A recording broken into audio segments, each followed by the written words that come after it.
Hey, Ross here with TrucutCNC, and in this video we're going to talk about copying and arraying a toolpath. So in past videos, to get multiple objects, we would nest them. We would select the object, nest over on this side, and then come over here, put our toolpath on it using the selector tool, and then we would merge the toolpaths. If we had multiple layers, we'd merge the toolpath to get it to cut each part, move on to the next part, so on and so forth.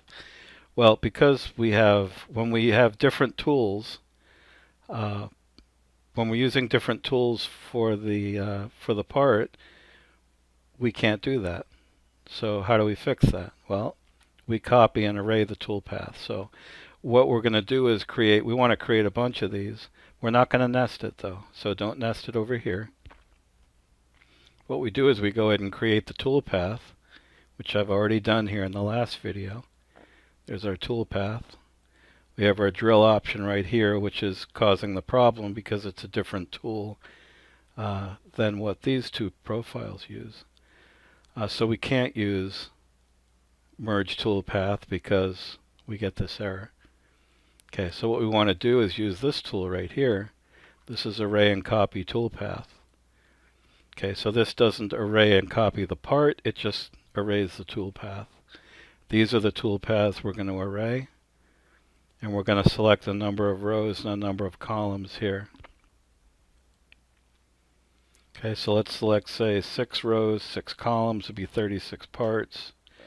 We'll put a half-inch gap in between them, and we'll call it array toolpath 1.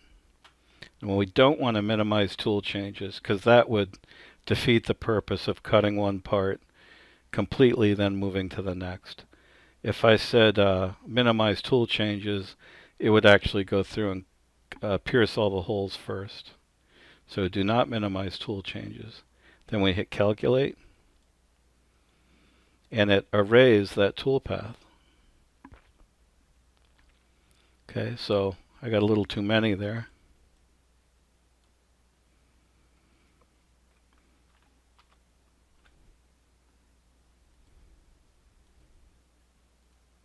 Okay, so we can go ahead and edit that. Let's say rows, let's back it down to 5. Okay, that'll work.